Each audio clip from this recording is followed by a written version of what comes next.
everyone, welcome once again to Vicious Chats. I am Tim Vicious. With me today, he is a YouTuber, he is a podcaster, he is a ring announcer. Ladies and gentlemen, please give it up for Mr. Mike Larkin. Dude, it is good to have you on here, man. It is a pleasure to be on with you, Tim. It's a pleasure and a privilege. I really am looking forward to chatting with you today. Yeah, man. So I know we've known each other for a grip. We first crossed paths because wrestling is where the connective tissue with us came to be. So let me ask you, do you remember like your first moment when you caught wrestling where like this is what's up? I think for me, like I've always known about professional wrestling. I think my father was a huge professional wrestling for over now 50 plus years. So I remember distinctly him watching Raw in 2001. This was during Stone Cold and Kurt Angle with the whole invasion the summer of 2001. I remember just him sporadically having it on. He really didn't want me watching it with him, but in 2002 was really where I started to. And then he just couldn't help it because I was so persistent and I just loved and was so captured by professional wrestling. My first ever moment that I really loved it, and this is just storytelling, and mind you, it was a mini feud, but The Undertaker and Jeff Hardy, that infamous ladder match on Raw for the Undisputed Championship, climb the ladder, kid, make yourself famous. Like that right there was a moment that I will never forget just because it was such great storytelling. The match was fire, and it's Undertaker and Jeff Hardy. I mean, 2002 was a big year for me because like the first ever Raw that I actually went to was at the time the Continental Airlines Arena where Eric Bischoff became the general manager of Raw that infamous night. Yep. And then you were there that night? I was, yes, sir. Okay, since you were there, I gotta ask, how did the atmosphere feel the second Eric walked out? Because I remember watching that and being a Philly kid, growing up in ECW. No shame in my game. I drank the Paul Heyman Kool-Aid and was brainwashed with, WWF, WWE's okay. ECW is where it's at, but WCW was like the Antichrist. Ew. And the second I saw him, I was like, you son of a bitch. I think that whole entire night, like when Vince first came out to the NWO music and just like the heat that he got from that, and then you see Booker T's reaction to Bischoff, everybody was just in shock, like, no. And then when he comes out, they do the infamous handshake, and then Back in Black by AC/DC hits, and everybody was just like, boo. Like you could hear like just everybody was like, no, not him, not him. So it was electric that night. Yeah, I remember watching that vividly. I was like 16 going on 17 and just seeing it like, no. It was just my jaw hit. Like if my jaw dropped down so hard to the floor, I think I made an indent in the ground. It was just like, I cannot believe it. Bischoff of all people. It was just, yeah. The early 2000s, that was so great with that era because it was just you had such a prime roster with talent from the past, current talent, and talent that wound up leading the charge like into the 2010s and now, working their way in there now.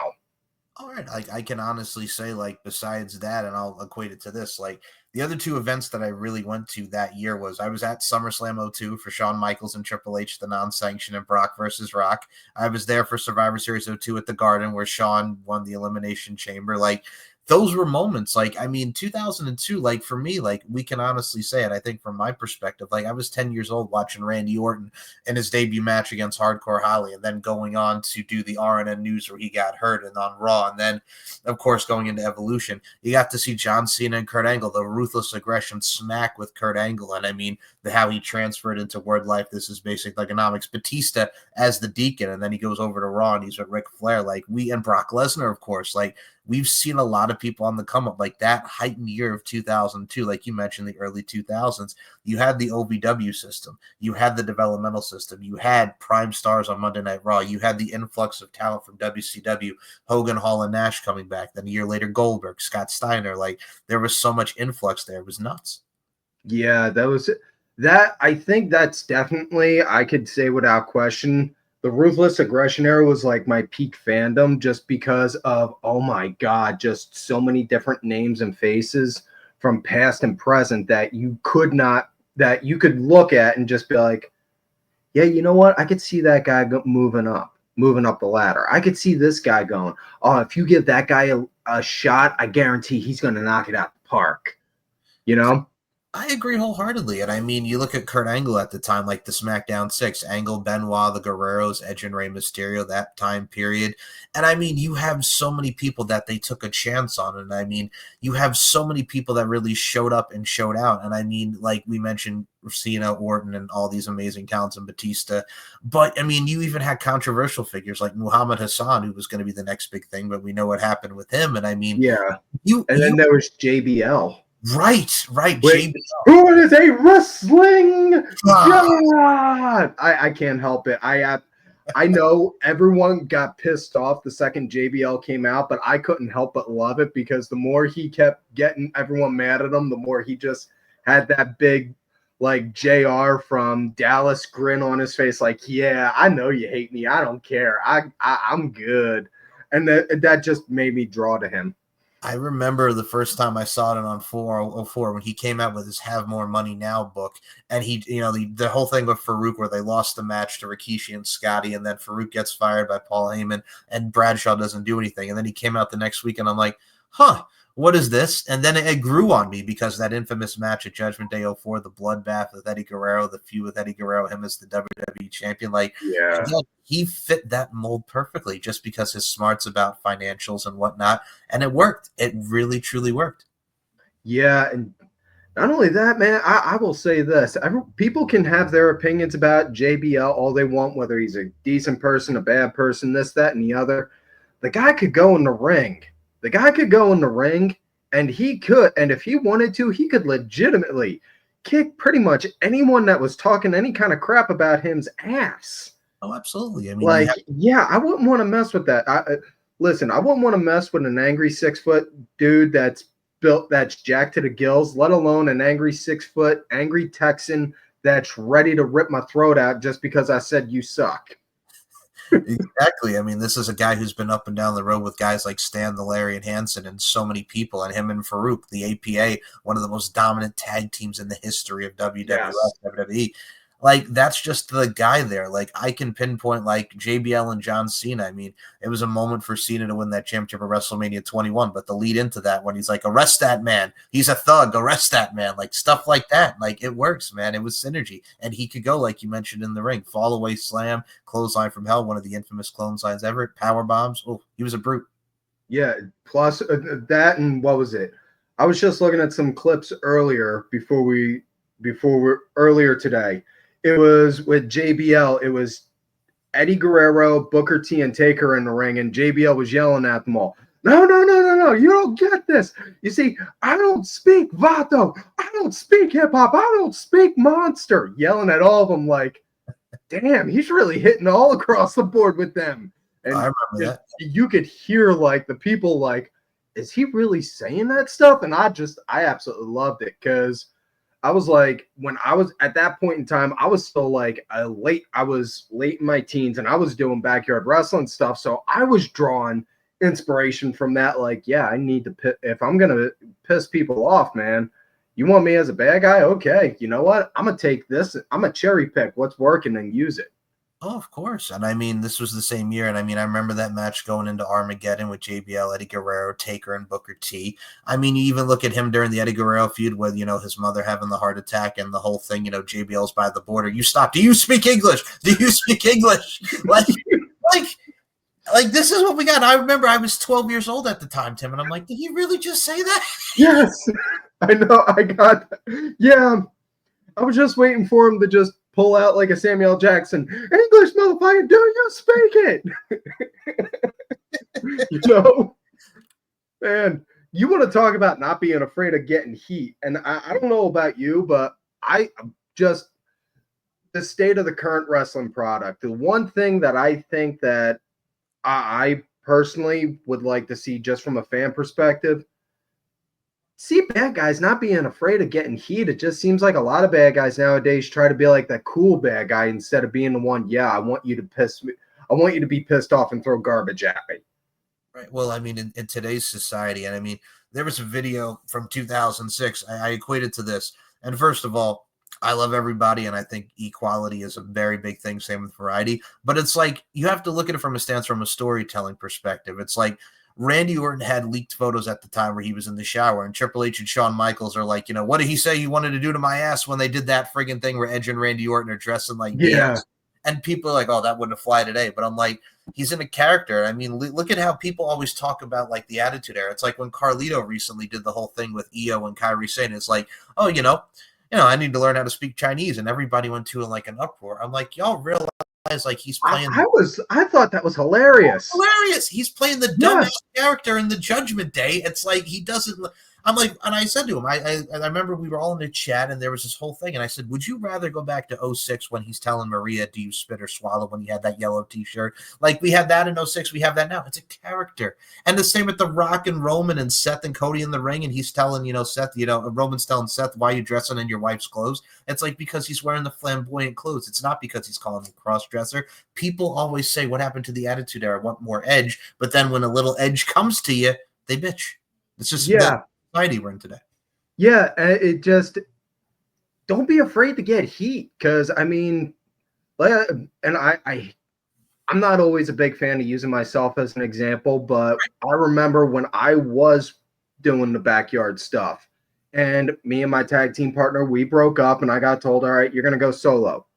Okay, well, we're gonna make you a heel. Do I have restrictions? No. Really?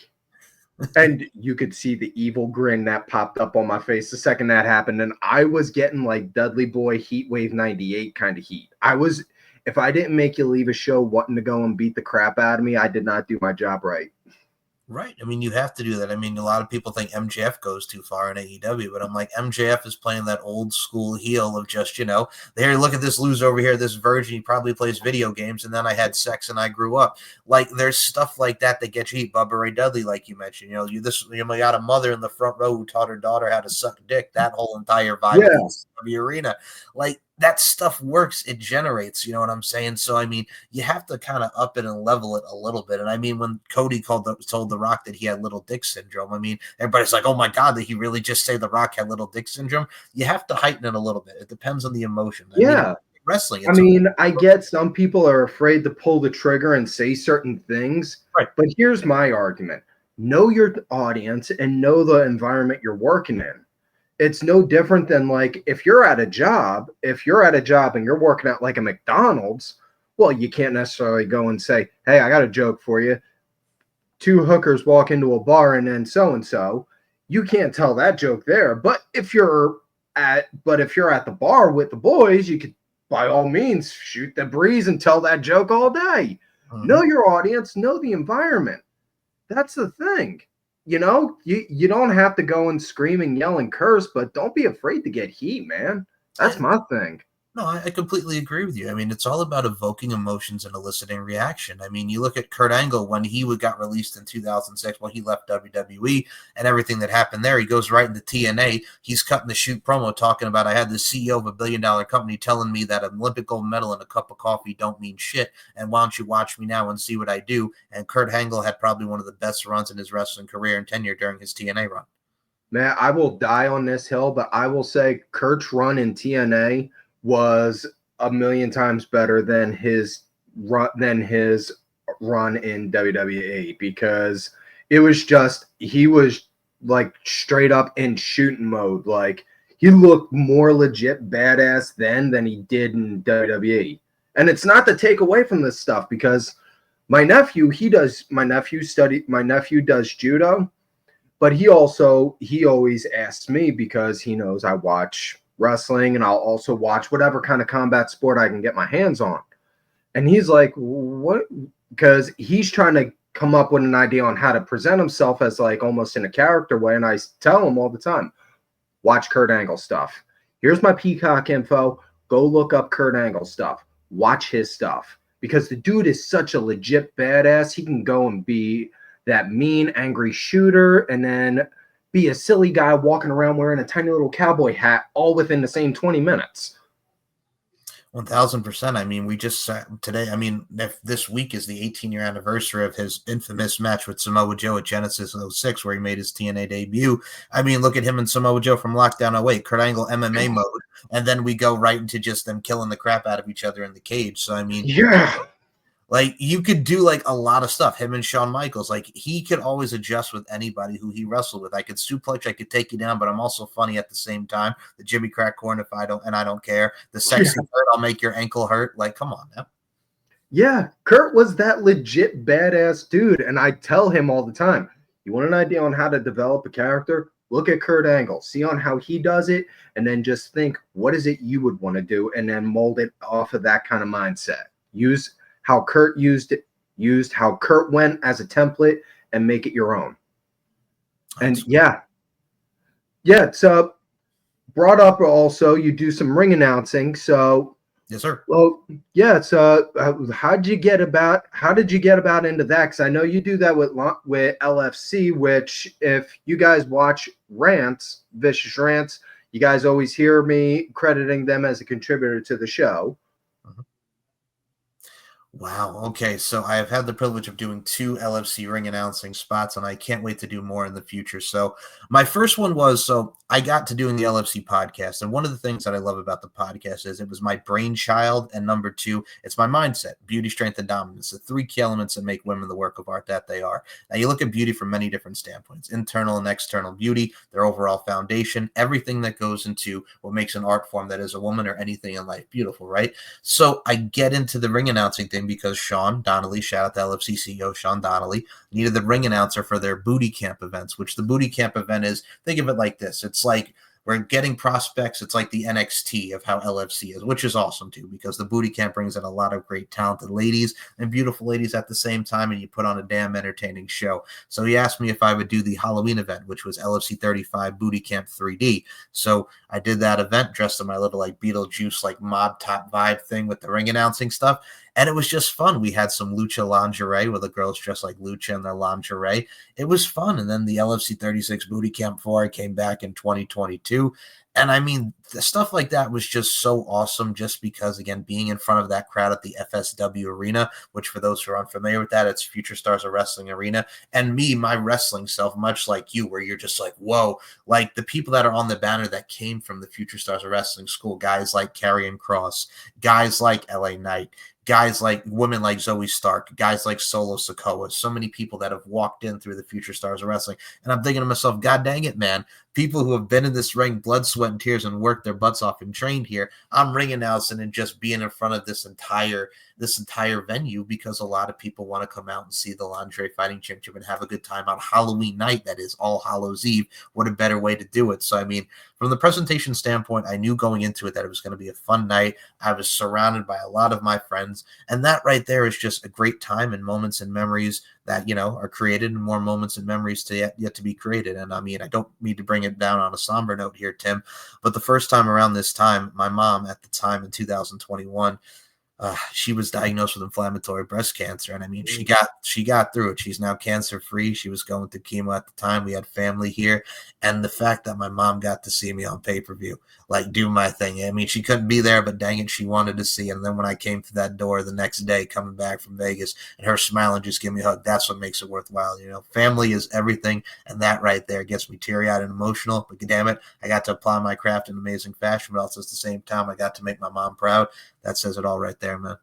That is awesome, dude. That is, you know, more power to you on that. And listen, I love LFC. I mean, I'm sure those that know me would think for the obvious reasons, you know, but that aside, you know, you get to see a lot of people that you wouldn't, that, you know, you may have seen, that you may recognize from like independent wrestling or from doing any other, or doing content creating work, and actually being like, oh wait, I recognize her. Oh wow, holy hell, she can kick some ass. Oh, yeah. You know, and that's what's great about that, is you get a chance to see somebody get an opportunity to go and shine. So do you know by chance on how like the recruiting process goes? Because I know like Dana White did an interview a couple years back saying that he would just like spend hours on end looking at YouTube videos, looking at independent cage fights, and just be like, hey, do you think we could look up that guy? I think if you this is more of a Sean question, but to be honest with you, and I'll give my honest opinion, there are so many women in Las Vegas, because it's Las Vegas based, that are work a lot of their butts off. I mean, we've had Jessie El Toro Santos, who was trained at Syndicate MMA back in the day, and like she was a great talent. I mean, we had Shelly Aphrodite de Silva, who to wrestling fans, Shelly Martinez from WWE as Ariel and TNA as Salinas. You had Roxy Roundhouse Michaels, better known as Renee Michelle, who was the wife of Drake Maverick, aka Rockstar Spud. You have Indie Town, who just came in, like Laura Frazier, the Adventure X, a talent out of California. Just you see a lot of people. AJ Kirsch from Tough Enough and MLW as a commentator was our ring announcer for many and many shows before I came involved. Like it's the availability. It's locality wise as far as Las Vegas, and people that are just willing to just come down and train and be a part of something special and entertaining. I think it's raw passion. It's vicinity, of course, and location, but at the same time, it's you're going out there and showing your confidence and showcasing your empowerment and just overall raw athleticism. And I mean, the beauty goes into it as well. I mean, like Tim said, with the lingerie side of things and the real deal sex appeal, if you will. But also at the end of the day, I mean, we have a lot of great women that's very diverse. I mean, we have Jolene the Valkyrie Hex, this beautiful blonde who knows Krav Maga and can kick your ass and take names. But also on the other side of things, we got the thickness, if you will, of Monica Flowerbomb Garcia, who's a brute in her own right. And mind you, there's so many different body types and everything. So it's really anybody and anything that's really to put in the work and just, go out there and showcase why you are badass, why you are sexy, and why you're ready to do the doggone damn thing, if you will, Tim. Yeah, exactly, man. Because I mean, I'm trying to think. I showed my brother some of it before. It was a fight. I can't remember who she was fighting, but it was Selena De La Renta. She was in there. I can't remember who she was fighting, but he just looked. He was like, holy. Oh, Katie Forbes. Katie the Bombshell Forbes. Yep. That's what God. See, that was driving me nuts all day. That was driving me nuts. And I couldn't think of it for the life of me. Like, who was it? I'm weird in that sense of I try and force myself to try and remember things instead of just taking a cheat sheet and look it up and just doing like, hey Siri, what was such and such?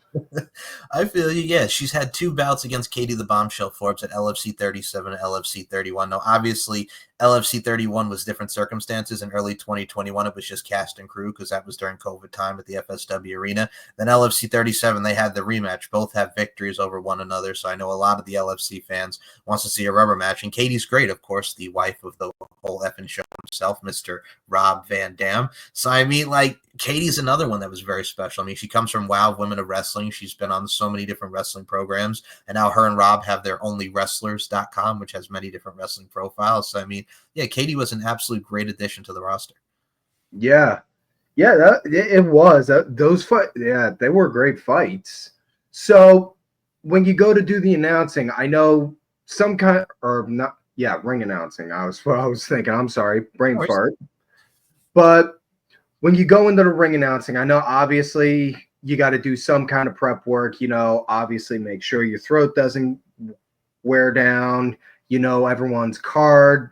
Has anyone ever tried to come up to you and just be like, "Hey, do me a favor"? When you go to announce me, can you say I'm like 129 instead of like 133 or something like that? No, thankfully that has not happened. Everybody has been very, very cool. I think the only one of the new girls just asked, about, one of the questions just of where they were going to be on the spot. I said, you're the semi-main, so this is where you're going to be, because she wasn't sure. There was a little bit of direction miscue, so I just helped her with that and say, hey, because she was relatively new. It was a last-minute replacement, so I'm like, hey, This is where you're going to be. Do this, boom, then I'll come in and I'll announce you and it'll sound good. I said, just trust me, I got you. And it came out very well. And I mean, it's just the inflection. Like, I know a lot of these girls, like the Lauren the Animal Fogels, the Courtney Coco Loco Pembertons, like the new girls, like the Lauren the Adventuress Ceccarelli, the Selena De La Rentas, the Jenny Bloody Valentines. Like, a lot of these girls I'm familiar with, but then I get a chance to know the new girls, which is awesome. So, I mean, it's a camaraderie thing. Like, I can do, like, coming from Mount Vesuvius, Volcana, and like do that inflection in my voice, like for the Lucha Lingerie, like I did, or La Scorpia, like, it's all about the moments and memories. I want people to know, okay, this is why this is important. This is the Lucha main event, or this is why this is important. This is Carmen Valentina's debut against Tomiko the Temptress Tajima, who's coming back, this seasoned veteran. She's coming back from Sturgis. Tomiko the Temptress Tajima. Like, I want everything to be important, whether it's from the first match to the last match, the main event. My goal is to make everything seem important, liven up the crowd, and just, hey, we're going to have a good time. So that's my thing. I want to make every moment count. I want to make every person know that they matter and that they count. And I want everybody to know that they're seeing something special. The subtleties, the intricacies, and nuances. That's what I'm about, Tim. All right, cool. Did you take any inspiration from any other announcers like a Michael Buffer or Howard Finkel or anything? Oh my goodness! Like for Howard Finkel, yes, there was a couple points you'll hear me where I channel my inner Michael Buffer and Howard Finkel with that. Yes, because let's get ready to rumble. Like the first time, like watching boxing with my grandfather as a kid and my father, like let's get ready to rumble. Like I remember as a kid, like being all over the news. Like Mike Tyson just fought Jake Paul. Like I remember Mike Tyson and Evander Holyfield biting the ear. Like it was on the news the next night. Like watching the news with my folks and my grandfather at the time. Like I remember that live and in living color. Like I remember, I'll give you another example. So I was there in 2007 to see Michael Buffer, who was his one WWE appearance, Tim, when they were filming Saturday Night's Main Event, Madison Square Garden, the infamous Matt Hardy MVP, Anything You Can Do, I Can Do Better feud, Evander Holyfield versus Matt Hardy. Like I was there to see Evander Holyfield in a WWE ring against Matt Hardy in that infamous boxing match during that particular time period in 07. Like listening to Michael Buffer. Yeah. Damn, that is awesome, dude. You see, you're like a journeyman as far as being on the fan perspective, right there. Oh yeah, well, I mean, just being around like just fathers and family friends, and just like I love professional wrestling. Like I love the art of it. I mean, my mom, like there's an infamous thing with Raw. Like if you remember Kane Unmasked, like I'm third row. It's my mom and a family friend of ours. Like you could see me right in the third row, and I was blessed to have that experience just because that was the night that Kane Unmasked. Like being at these shows, just being into absorb it all in knowledge. Like what I got into doing interviewing, whether I got into do announcing. My whole main thing was, again, platform to tell the story, much like we're doing here. It's a main thing of just my story is here. I've been to this and this is what I love, because a lot of people at the end of the day, we're all fans. We love what we do and we enjoy it. But I want everything to be of importance. Like I mentioned with ring announcing, anything you do, everything in life is important. From the moment you wake up to where you are, to put it to the most motivational perspective, every moment counts. Everything is a story. You just have to take that story and take that journey and move forward with it. That's awesome, dude. That is a great mindset to have. I got right there on my knuckle tattooed PMA for positive mental attitude. So you always got to have that kind of positive attitude. Even if you got everything going against you, you just brush it off, head up, move forward, because you can only go through so much crap before everything eventually has to turn around. Oh, and I've been there. Like I can speak openly on this. Like I was in a dark place like about a few years ago, and it was bad, but I've always looked at it like this. Even I think God wanted me to go through these things just to realize, hey, you're going to have some setbacks. There's going to be some pitfalls and everything that goes into it. But I think it's how you get out of those pitfalls. Don't let anything set you back. Like you mentioned, positive mental attitude. A lot of people need to have that. And I always encourage people to do that, because there's going to be times when you get knocked on your ass. We've all been knocked on our ass, but it's how you get up from it and how you keep moving forward with it. I mean, a lot of people are going to try to change you. They're going to get in your ear, but the most important person to listen to is yourself, because you trust your gut, you know where you're going to go, and don't let outside forces and overall outside surroundings change you and adapt you for the worse instead of adapting you for the better. And just, that's how you have to look at it, man. Just stay on the right course, to put it in the most bluntest of terms. Exactly. So talk to me about the show that you do. I know you do an interview show as well, and you talk to a lot of the LFC girls also. That's a great listen, dude. I do check it out. I'm sub to the show also. So I check it out, and it's a great outlet. I appreciate that. Thank you so much. So my show for LFC, like we mentioned earlier, is called Beauty, Strength, and Dominance, which stands for Beauty, Strength, and Dominance, the three key elements that make women the work of art that they are.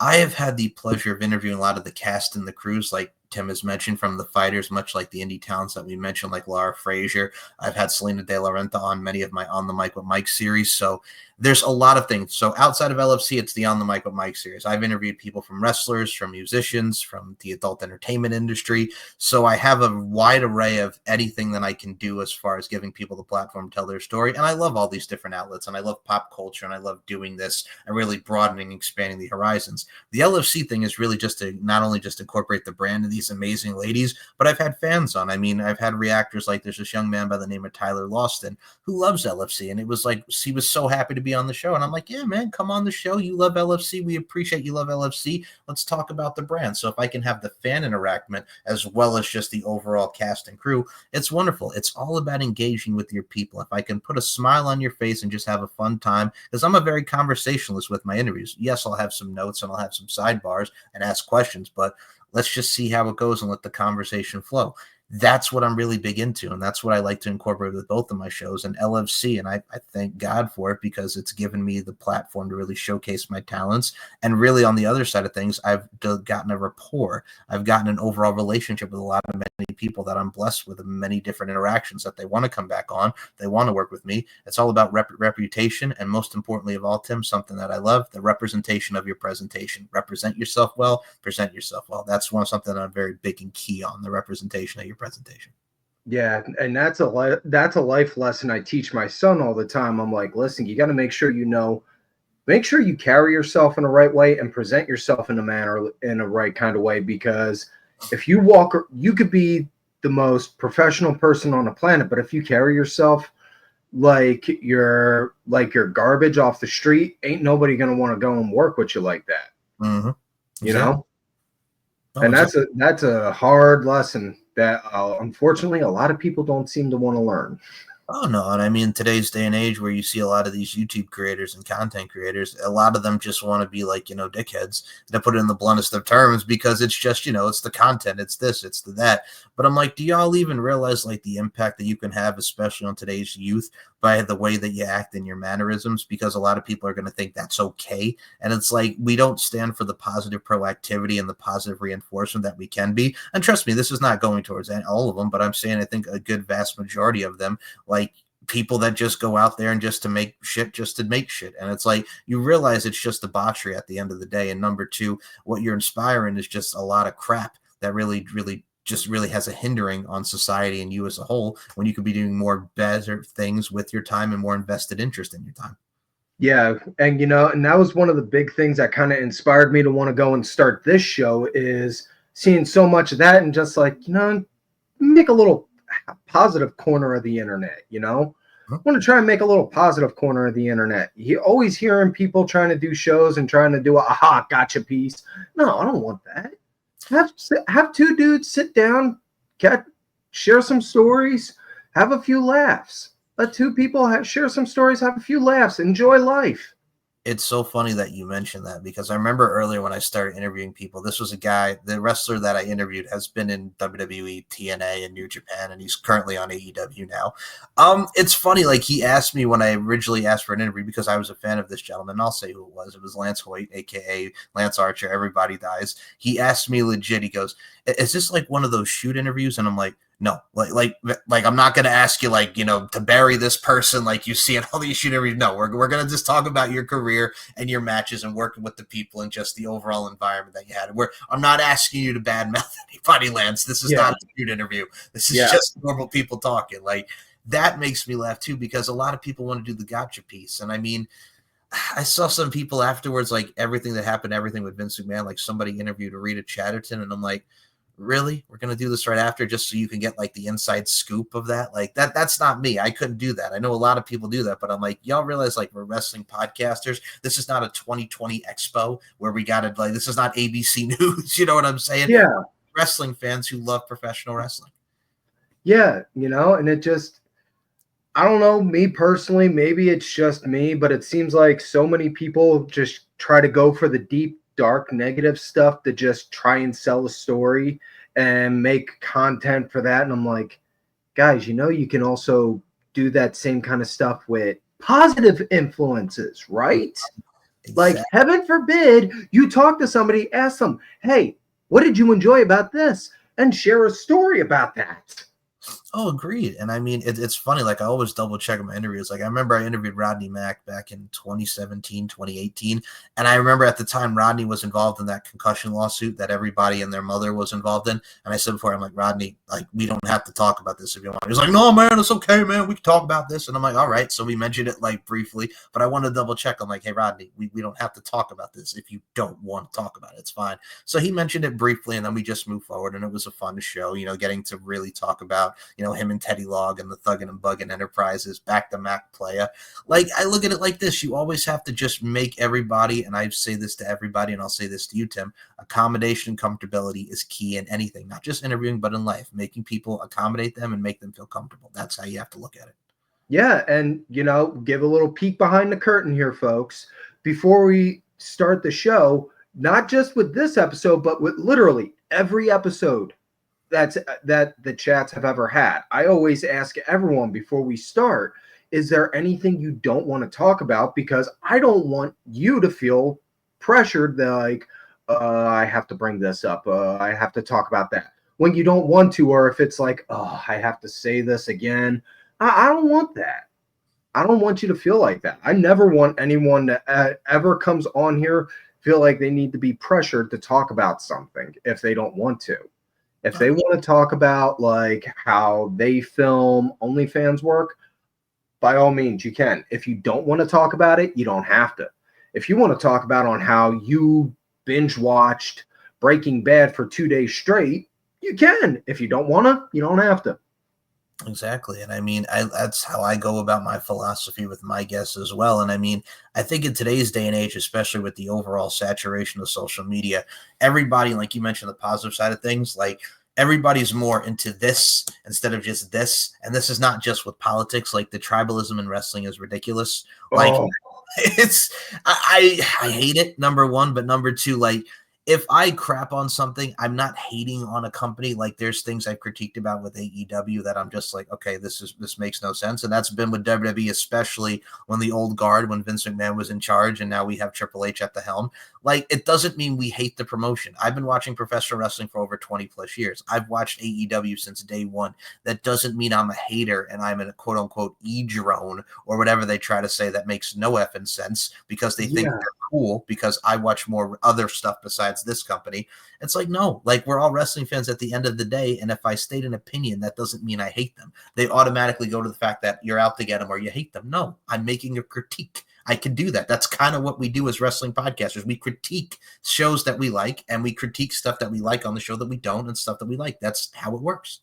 Exactly.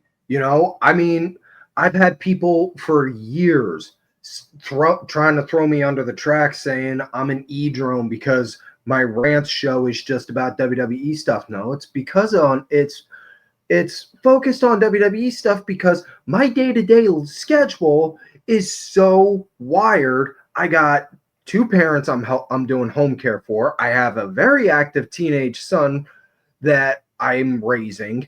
I'm also busting my ass working like a dog, So when I have time to sit down and record, well, WWE's the easiest product to reach out and find. So that's just what I go for. That's what I do. If I could sit there and do a 30-minute wrestling around the world news kind of show, I'd love to. Can't, but would love to. Right. And I think a lot of people don't take that into account. And like you mentioned, like, I work 6 days a week. I have a mother I'm taking care of. Like we have lives outside of this. So it's hard to, like, okay, Monday, got to watch Raw. Tuesday, got to watch NXT. Wednesday, got to watch AEW. Thursday, got to watch Impact. Friday, got to watch SmackDown. Oh, there may be a pay-per-view on a Saturday or Sunday. Like, there's a lot of wrestling to consume. But WWE, you're only getting 2 hours now on Monday. You got 2 hours on Tuesday. You got 2 hours on Friday. So, I mean, it's a nice little balance there. Yeah. So, yeah, exactly, man. It's not only that, you think about it like this. It's, like I said, the easiest product to reach out for. It's no different than if you say to a buddy, if you're going to the store, can you grab me a soda? What's the most common soda out there that most people automatically think of? Pepsi or Coke, right? Yeah, it's not like you're thinking, you say to them, can you get me a soda? And somebody's going to think, Okay, well, they want an RC or a 7 Up or a Dr. Pepper or some other independent bottled soda. No, they're going to go for the more common name brand one. And it's same difference. It is. And I think with today's day and age, and especially I think this is why Dave Meltzer kind of just makes me go, ugh, is because I Listen, know. I just did a thing saying, well, this is a positive corner of the internet. Can we not do that with him? Because No, trust me, I could do an entire episode throwing him under the tracks, and I really don't want to. no, you're fine. I was going to mention the only thing I'm going to mention real quickly. My bad. The only thing I'll mention is his ideology about not just professional wrestling. It's like if you don't watch New Japan, that I like New Japan professional wrestling. But here's the thing, you have to also be real to yourself here, Dave, and be like, hey man, not a lot of people know about New Japan professional wrestling like that. Like if you look at Chris Jericho's career, you know him from WWE mostly for his tenure there, or a little bit of WCW, not necessarily ECW because he was there quickly, but he had a great run in ECW.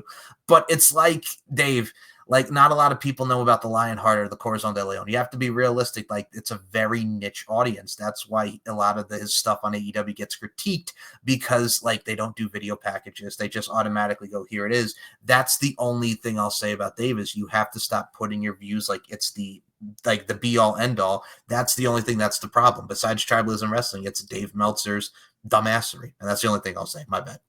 Yeah, because you know, like I said, I'm gonna be nice. I'm Okay. gonna be nice. I'm not gonna go off with what I'm thinking.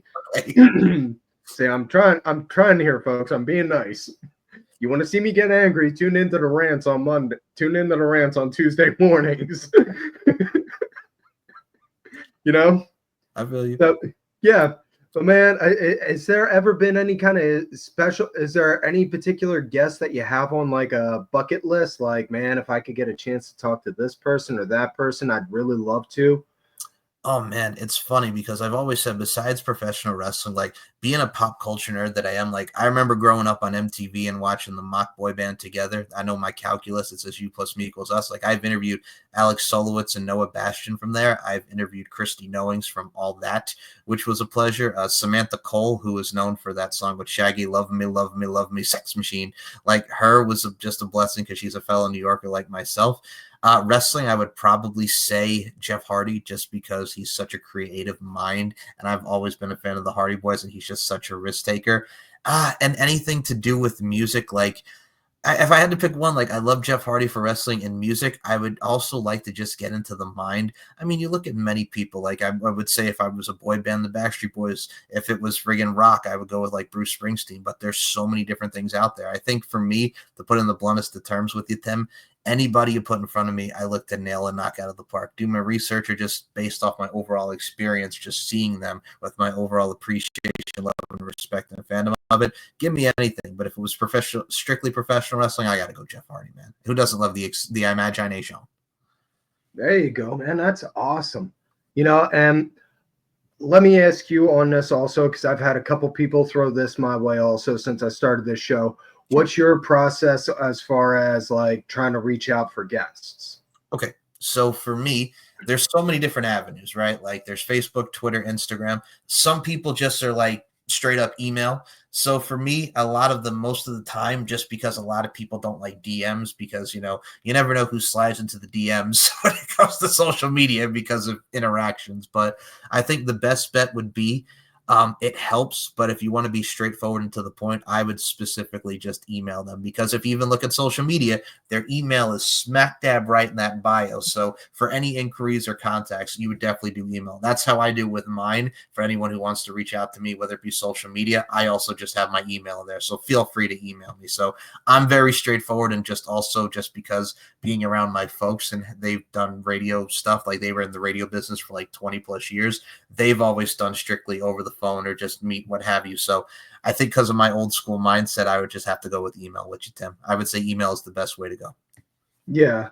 And for those that may be wondering, my bit of advice, I would just say when you reach out to them, just be straightforward. Tell them, I'm looking to do a show. This is the show. This is the idea on how it's performed, on how it is. And this is a rough idea of what we talk about. And if you have something to show them, if you have a previous episode to show them, to give them an example of what the environment is like, by all means, feel free to show them.